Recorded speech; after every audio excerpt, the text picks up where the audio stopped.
Junta Tentera Myanmar dalam reaksi balasnya, Jeneral Aung Hlaing mengatakan tindakan ini adalah tidak adil.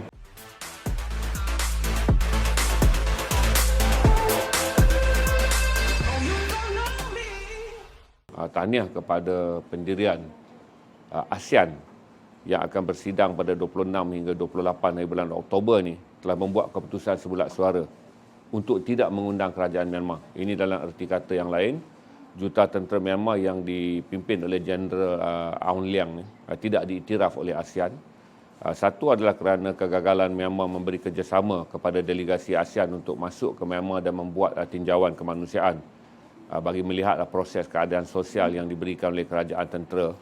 Jadi oleh kerana Myanmar tidak membenarkan wakil ASEAN masuk dan membuat tinjauan hak asasi dan tinjauan keselamatan serta pelaksanaan perundangan di Myanmar, maka tindak balas yang ASEAN kenakan, 10 negara ASEAN sebulat suara tidak membenarkan Myanmar menghantar wakil dalam persidangan ASEAN, persidangan kemuncak ASEAN pada 26 hingga 28 hari bulan Oktober 2021. Ini menjadi pendirian ASEAN yang paling tegas sejak Myanmar berlaku rampasan kuasa di Myanmar pada 1 hari bulan Februari tahun ini 2021, apabila setelah kerajaan Parti Liberal Demokratik pimpinan Aung San Suu Kyi menang pilihan raya pada bulan Disember, dan sepatutnya persidangan parlimen yang pertama diadakan pada 1 hari bulan Februari 2021, di mana kerajaan Liberal Democratic Party LDP ni menang majoriti yang besar dan mengalahkan parti yang disokong oleh tentera. Jadi apabila parti yang disokong oleh tentera kalah dan LDP menjadi semakin kuat, maka pada pagi bermula sekitar seawal jam 6 pagi sebelum persidangan parlimen bermula 10 pagi, tentera Myanmar telah melancarkan operasi kudeta iaitu rampasan kuasa dengan menangkap begitu ramai pemimpin-pemimpin LDP termasuk Aung San Suu Kyi. Jadi tindakan ini telah mencetuskan rasa kurang senang pada masyarakat dunia.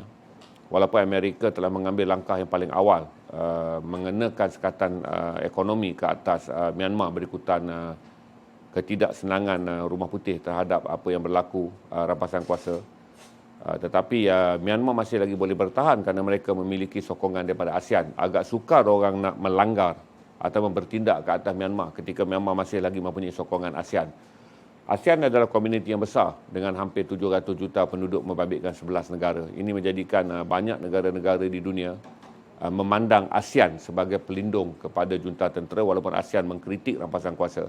Tetapi dengan langkah terbaru yang telah diumumkan oleh ASEAN pada minggu ini, bahawa dalam persidangan pada 26 dan 28 hari bulan Oktober ini yang dipengurusikan oleh pengurusi ASEAN sekarang, iaitu negara Brunei Darussalam, Myanmar tak akan dijemput. Ini berarti satu tamparan hebat kepada junta tentera Myanmar. Junta tentera Myanmar dalam reaksi balasnya, Jeneral Aung Hlaing mengatakan tindakan ini adalah tidak adil kerana tindakan ketenteraan yang dilaksanakan oleh junta tentera kepada rakyat Myanmar, termasuk 6,000 lebih tangkapan yang dilakukan selepas berlaku rusuhan rampasan kuasa. Tentera Myanmar cuba berdolak dalik dengan mengatakan tangkapan terpaksa dibuat kerana rakyat yang mencetuskan keganasan. Ini adalah satu tindakan yang tidak menyenangkan masyarakat dunia. Amnesty Antarabangsa, Human Rights Watch juga melahirkan rasa protes kerana begitu banyak tangkapan dibuat. Dan kalau saudara tengok senarai tangkapan, saya tengok semalam Al Jazeera melaporkan laporan yang sangat menarik, dokumentari Al Jazeera mengenai 10 bulan selepas junta tentera berkuasa, di mana selain daripada wartawan, saya terkejut kerana salah satu gerakan yang paling ditakuti oleh junta tentera Myanmar adalah gerakan kumpulan motor besar, motor berkuasa tinggi di Myanmar yang dipimpin oleh seorang anak muda yang dikenali dengan nama Haung Naung. Terkejut saya, tuan-tuan, berambut panjang dengan memakai jaket kulit dan menunggang motosikal besar.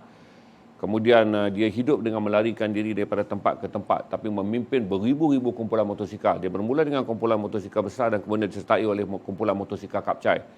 Jadi Haung Naung ni adalah seorang anak muda berusia 30-an yang saya anggap adalah sebagai generasi hippies Myanmar yang sangat sukar ditemui. Sangat rare kalau kita nak jumpa kumpulan motor, sama ada di negara-negara mana pun, yang memimpin salah satu daripada gerakan rakyat yang paling ditakuti kerana demonstrasi jalanan.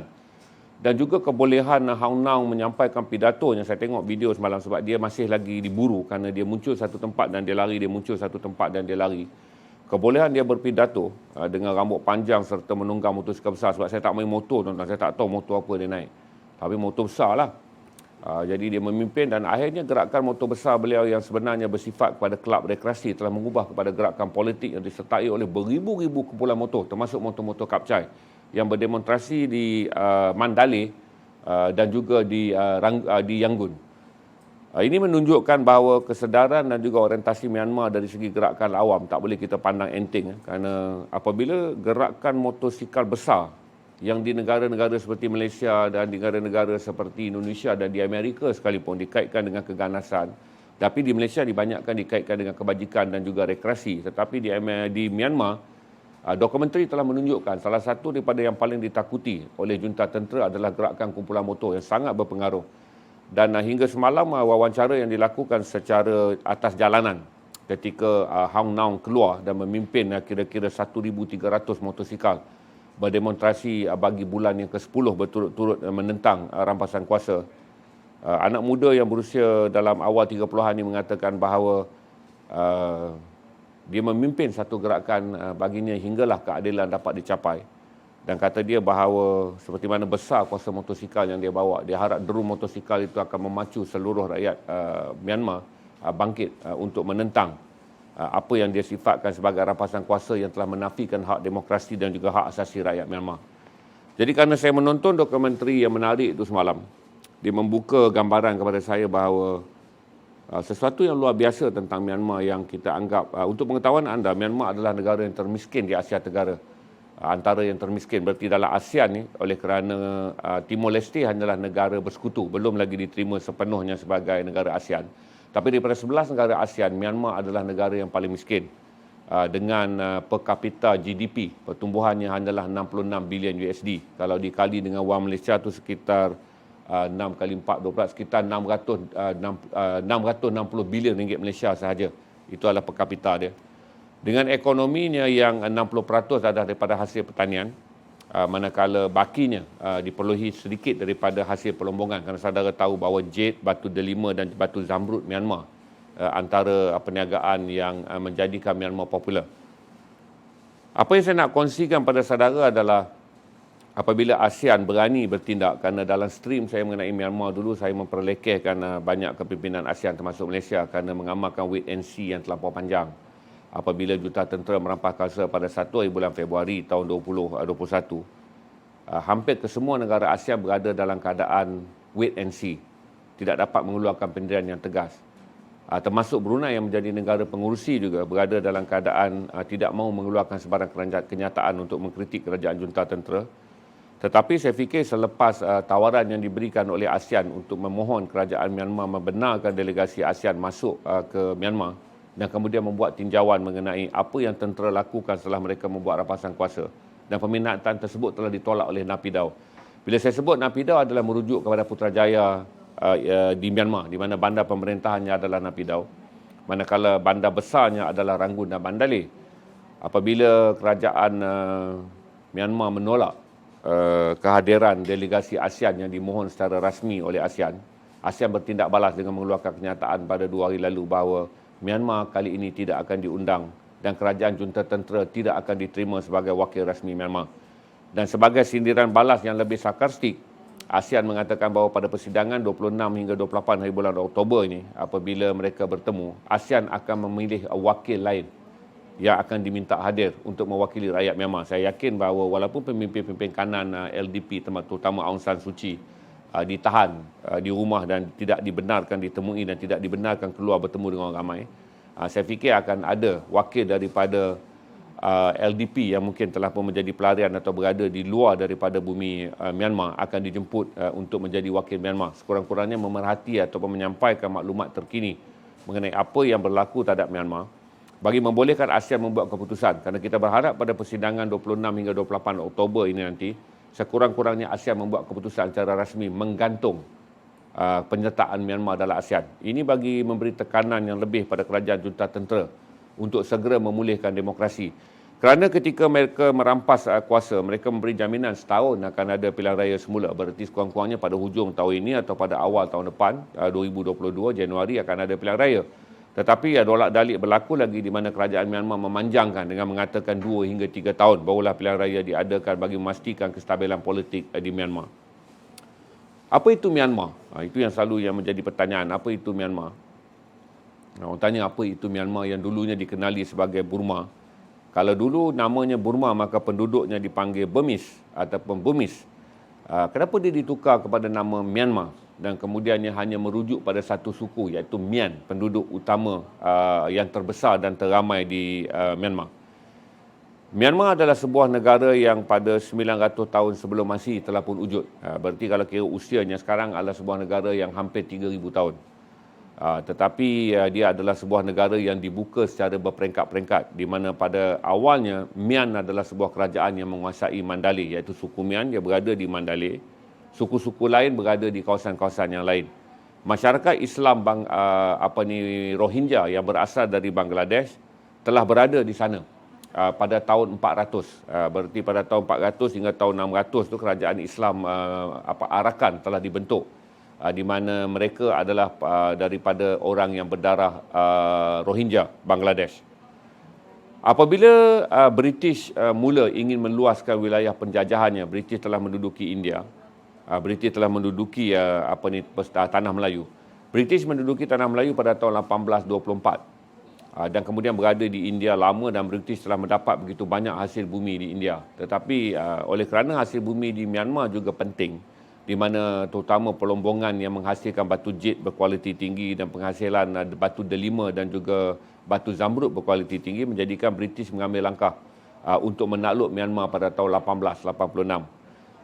Apabila British menakluki Myanmar pada tahun 1886, untuk mendapat begitu banyak hasil pertanian dan hasil pelombongan, British menggunakan kaedah kolonialisme yang sama digunakan di Tanah Melayu. Jadi apabila British telah membentuk negeri-negeri selat yang terdiri daripada Pulau Pinang, Perak, Selangor dan juga Johor dan Melaka, dibentuk negeri-negeri selat ni, British telah masuk pendatang Cina dan juga pendatang India ke Tanah Melayu sebagai buruh. Dan British melakukan hal yang sama. Di sinilah Myanmar kemudiannya menjadi negara multi-etnik.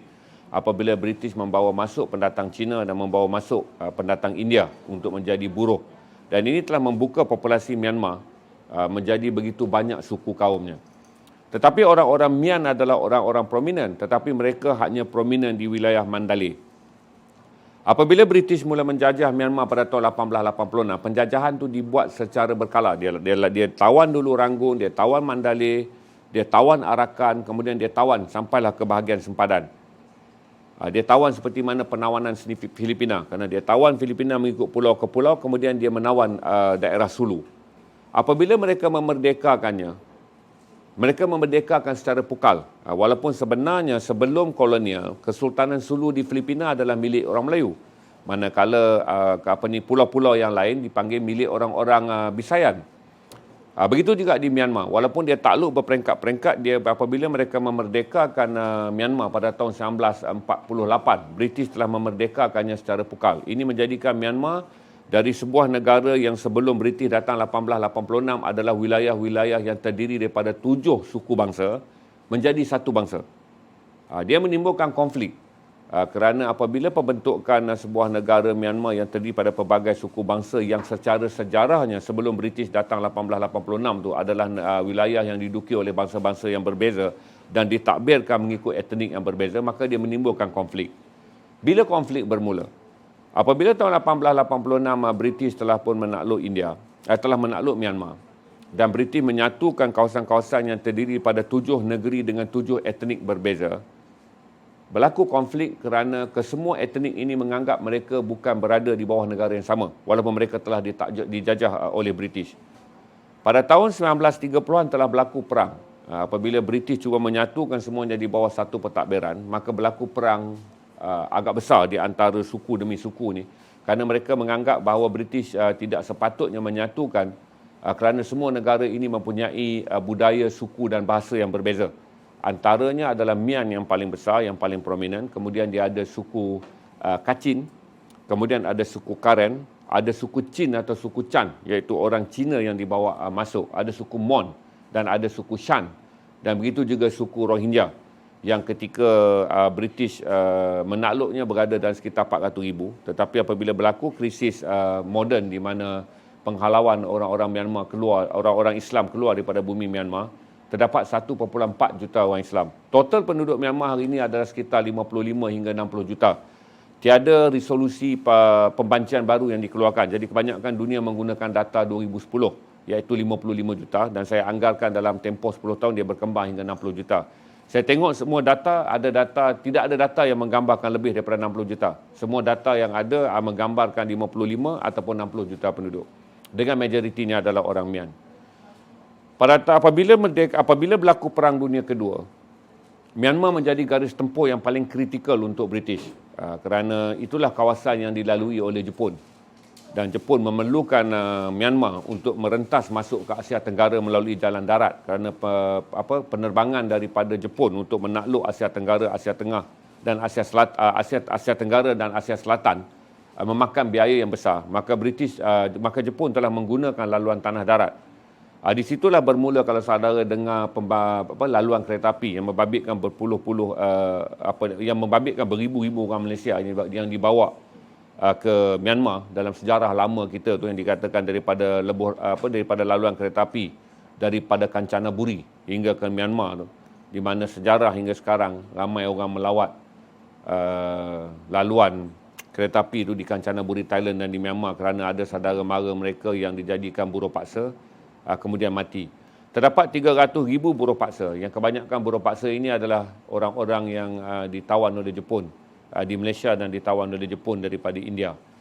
Jadi tuan-tuan, apabila British menang Perang Dunia Kedua dan Jepun berundur, British kembali pada tahun 1945, dan pada tahun 1947 telah berlaku gerakan yang sangat besar untuk menuntut kemerdekaan Myanmar. Oleh kerana British telah kalah perang dan British tak mampu lagi mentadbir empire-nya di Asia Tenggara dan di Asia, di mana British memikirkan kos untuk mentadbir Ceylon, mentadbir India, mentadbir Malaysia, tanah Melayu pada waktu itu sebagai kos yang besar, maka British membuat keputusan memerdekakan India. British memerdekakan India dengan mewujudkan 4 negara berbeza. Asalnya 3 negara berbeza, iaitu India, Pakistan Barat dan Pakistan Timur, dan kemudian Sri Lanka. Pakistan Barat dan Pakistan Timur berpecah kemudiannya menjadi Pakistan dan Bangladesh, tapi asalnya adalah sebuah wilayah negara Islam yang telah diwujudkan oleh British sebelum memerdekakan India bagi mengelakkan krisis kaum. Apabila British yang memerdekakan Myanmar pada tahun 1947, Myanmar menjadi negara Commonwealth, sama macam Malaysia, negara Commonwealth. Negara yang masih lagi berada di bawah pengaruh British sebagai negara bekas tanah jajahan British. Tetapi pada tahun 1962, 14 tahun selepas cengkaman British mulai mengendur dan British tidak banyak memberi bantuan pembangunan kepada Myanmar, maka Myanmar berpaling kepada sekutu baik, kepada jiran baiknya iaitu China.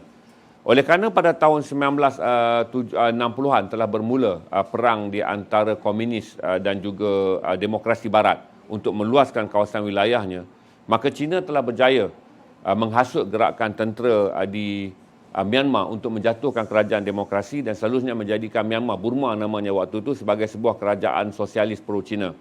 Jadi pada tahun 1962, junta tentera telah merampas kuasa, dan pada tahun 1974, junta tentera telah mengisytiharkan bahawa Myanmar sepenuhnya sebuah negara sosialis pro-Cina. Berarti dengan rasminya dia bukan lagi sebuah negara Commonwealth. Pada 1974 bermulalah Myanmar menjadi sebuah negara yang terasing kerana dia menjadi satu-satunya negara proksi Cina di tengah-tengah benua Asia Tengah dan Asia Selatan, di mana China memerlukan dan Rusia memerlukannya kerana mereka menganggap Myanmar adalah zon penampan, kerana pada waktu itu Pakistan dan India dianggap sebagai negara Commonwealth pro-Barat. Apabila China mendapat menghasut dan juga mendapat memberi sokongan kepada kerajaan junta tentera komunis ataupun junta tentera sosialis yang memerintah pada tahun 1974, maka bermulalah Myanmar menjadi negeri yang terasing. Akhirnya tuan-tuan, apabila kerajaan komunis di Rusia jatuh, Myanmar menjadi makin terasing. Begitu juga apabila jatuhnya Mao Zedong dan naiknya kerajaan pemimpin-pemimpin baru Cina yang memulakan apa yang dipanggil sebagai proses liberalisasi ekonomi di China, dan China bukan lagi sebuah negara komunis totok, berarti kedudukan ekonomi Myanmar makin terjejas. Myanmar makin terasing.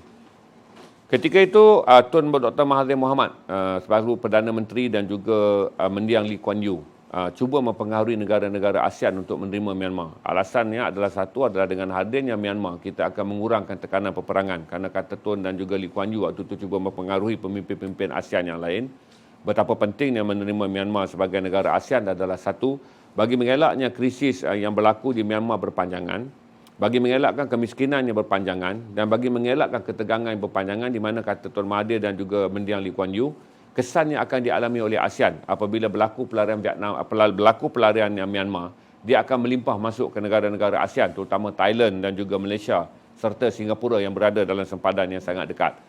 Atas pujukan Tun Dr. Mahathir Mohamad dan juga Lee Kuan Yew pada waktu itu, negara-negara ASEAN menerima Myanmar menyertai ASEAN. Tapi Myanmar menyertai ASEAN sebagai satu negara yang aneh kerana dia adalah satu-satu negara bukan demokrasi dan sepenuhnya dianggap junta tentera sosialis yang berada dalam ASEAN. Pada tahun 1968, di atas tekanan dunia dan juga di atas desakan ASEAN, maka kerajaan junta tentera setuju untuk membuat peralihan di mana Myanmar menjadi negara demokrasi. Jadi 1968, Myanmar bersetuju dan akhirnya pada tahun 2008, satu perjanjian telah ditandatangani antara kerajaan junta tentera dan juga pemimpin gerakan demokrasi di Myanmar iaitu Aung San Suu Kyi telah buat perjanjian dan akhirnya pilihan raya pertama di Myanmar telah diadakan pada 2011. Walaupun pilihan raya demokrasi tetapi kerajaan yang dibentuk masih lagi tertakluk di bawah pentadbiran di bawah pentadbiran tentera. Berarti tentera kekal berkuasa walaupun kerajaan yang dipilih melalui pilihan raya adalah kerajaan yang sepatutnya sepenuhnya demokrasi. Apabila berlaku pilihan raya dan demi pilihan raya, Myanmar berharap kerajaan junta tentera berharap kuasa mereka kekal. Tetapi pilihan raya pada Disember tahun 2020 telah menunjukkan bahawa parti LDP pimpinan Aung San Suu Kyi menjadi makin kuat. Beliau mempunyai hampir 80% lebih sokongan daripada penduduk dalam undi yang diadakan. Dan ini menyebabkan junta tentera telah menggunakan bahawa 10 juta daripada pengundi yang mengundi adalah pengundi hantu. Jadi junta tentera mengatakan pilihan raya pada Disember tahun 2020 tidak sah kerana LDP yang dipimpin oleh Aung San Suu Kyi selaku kaunselor Myanmar pada waktu itu adalah pilihan raya yang sebenarnya telah tercemar. Jadi dengan menggunakan alasan pengundi hantu, kerajaan junta tentera telah menjatuhkan kerajaan demokrasi Myanmar pada pagi 1 hari bulan Februari tahun 2020. Jadi dah masuk lebih kurang 10 bulan sekarang. Jadi semalam kerana saya lihat visual yang sangat menarik dan sangat menyentuh perasaan di mana ketika lebih 6,000 aktivis politik, aktivis sosial berjuang untuk menuntut semula peralihan kuasa atau pilihan raya segera atau penyerahan kuasa semula pada kerajaan demokrasi berdasarkan keputusan pilihan raya pada Disember 2019. Saya terkejut kerana dokumentari yang diperlihatkan oleh stesen Al Jazeera menunjukkan gerakan yang berjuang menentang kerajaan Myanmar dipimpin oleh kumpulan motosikal besar dengan seorang anak muda yang memakai jaket jean, menunggang motor berkuasa tinggi, berambut panjang, dengan berkarakter seperti John Lennon. Dan kemudian beliau sangat berpengaruh kerana dalam laporan tersebut mengatakan dia antara 10 orang yang paling diburu oleh kerajaan Myanmar sekarang yang masih gagal ditangkap. Di dalam wawancara itu dia mengatakan bahawa dia berlari ke sana ke sini. Dia tahu satu hari dia akan ditangkap. Dia tahu bahawa satu hari dia akan berada dalam tahanan tentera, tetapi kata dia selagi dia boleh bersuara dan masih boleh berjuang di jalanan dengan memimpin gerakan motosikal untuk terus menjadi kuasa utama, ia sentiasa menaikkan semangat masyarakat Myanmar untuk terus menentang junta tentera. Dia bagi saya impression yang sangat luar biasa. Kerana sebelum ni saya tengok kumpulan-kumpulan motor besar Hell Angel di Amerika, Hell Angel tu saya rasa macam tembak-tembak bunuh-bunuh orang je.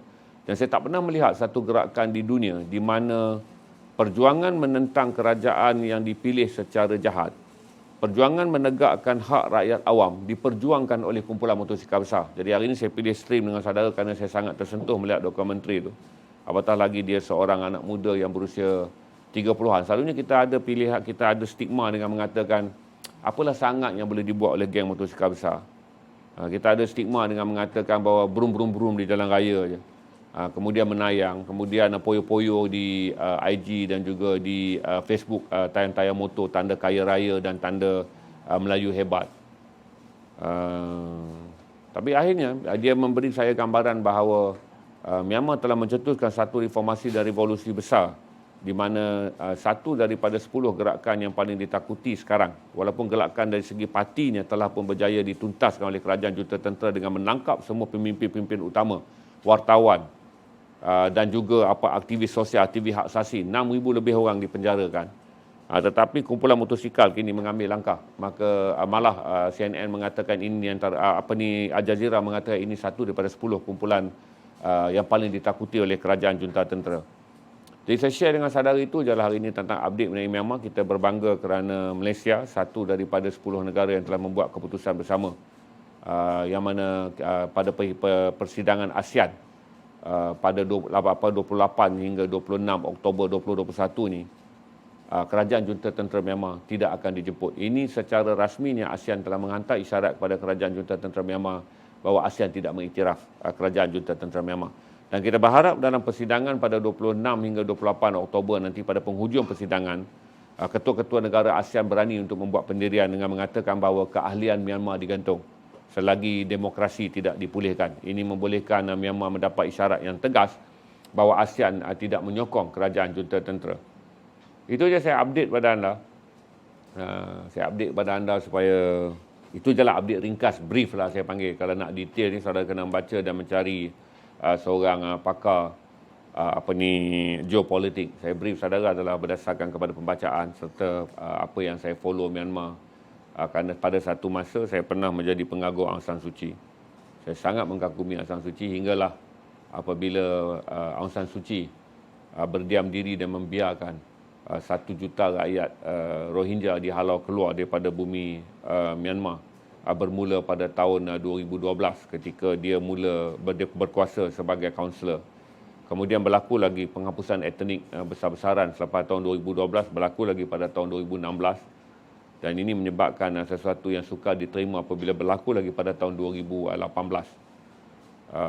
Apapun sekarang kita masih berharap walaupun Aung San Suu Kyi adalah salah satu dalang ataupun tangan yang tidak senangi terhadap apa yang disebut sebagai penghapusan etnik Rohingya daripada wilayah yang mereka duduki secara sejarahnya sejak tahun 400 Masih, iaitu di wilayah Arakan.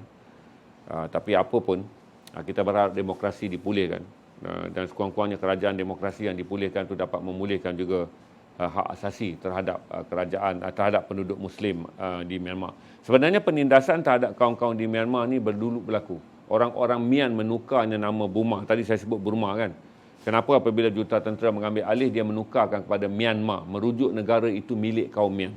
Ini adalah sebagai langkah di mana orang-orang Mian ingin menguasai negara yang menuju etnik besar sebagai sebuah negara Mian. Malah pada tahun 1999, satu deklarasi telah dikeluarkan. 1969, satu deklarasi telah dikeluarkan oleh junta tentera dengan mengatakan bahawa mereka yang bukan daripada kaum Mian tidak dibenarkan memegang pangkat dalam angkatan tentera, tidak dibenarkan memegang pangkat di dalam perkhidmatan awam dan tidak dibenarkan memegang pangkat di dalam mana-mana sektor yang penting. Ini menjadikan semua jawatan-jawatan kanan dalam kerajaan dan dalam ketenteraan, polis dan juga perkhidmatan awam adalah sepenuhnya milik orang Mian. Ini menjadikan orang-orang Karen, orang Kachin, orang Chin, orang Shan, orang Mon menjadi tidak gembira. Apatah lagi orang Rohingya yang didaftarkan sebagai pendatang haram di bumi Myanmar. Sebenarnya daripada era Burma hinggalah ke era Myanmar, orang-orang Islam Rohingya tidak pernah diberi kerakyatan. Mereka dianggap 1.4 juta pendatang daripada Bangladesh yang menduduki bumi Arakan dalam wilayah Burma sebagai pendatang haram. Mereka tidak dibenarkan mengundi, tidak diberikan hak untuk bersekolah. Untuk pengetahuan tuan-tuan juga, Myanmar juga hingga hari ini menganggap bahawa selain daripada orang Mian, hanyalah agama Buddha dianggap sebagai agama rasmi. Penindasan dilakukan bukan saja kepada orang Islam, tapi penindasan juga dilakukan ketara kepada mereka yang mengamalkan agama Kristian. Menjadikan salah satu daripada yang dilakukan oleh rejim junta tentera, cuba menjadikan Myanmar sebuah negara Mian dan milik orang Buddha. Dan sebuah negara yang ingin menghalau atau mengekang segala bentuk hak yang bukan milik suku Mian dan bukan daripada agama Buddha. Itu saja brief saya hari ini. Setengah jam. Tak panjang sebab saya update je. Itu namanya pun update, bukan full brief kerana detail-detail dah ada dalam video yang dulu. Ni saya update dan saya recap je sejarah. Dan kita haraplah 28 hari bulan Oktober ni, ketua-ketua negara ASEAN yang bersidang boleh mengeluarkan resolusi bahawa Myanmar digantung daripada ASEAN. Walaupun tidak dikeluarkan, kita gantung dulu. Kalaulah demokrasi tak dipulihkan dalam tempoh setahun kita beri syarat, maka Myanmar akan disingkirkan ataupun digugurkan keahliannya daripada ASEAN. Kerana ASEAN tak mungkin menanggung bala atau bencana dan merosakkan imejnya dengan mengadakan hubungan dengan Myanmar. Yang jelas saya kata tadi, cuba menghapuskan 6 etnik lain yang besar dan menghapuskan agama-agama yang bukan Buddha daripada bertapak di dalam Myanmar.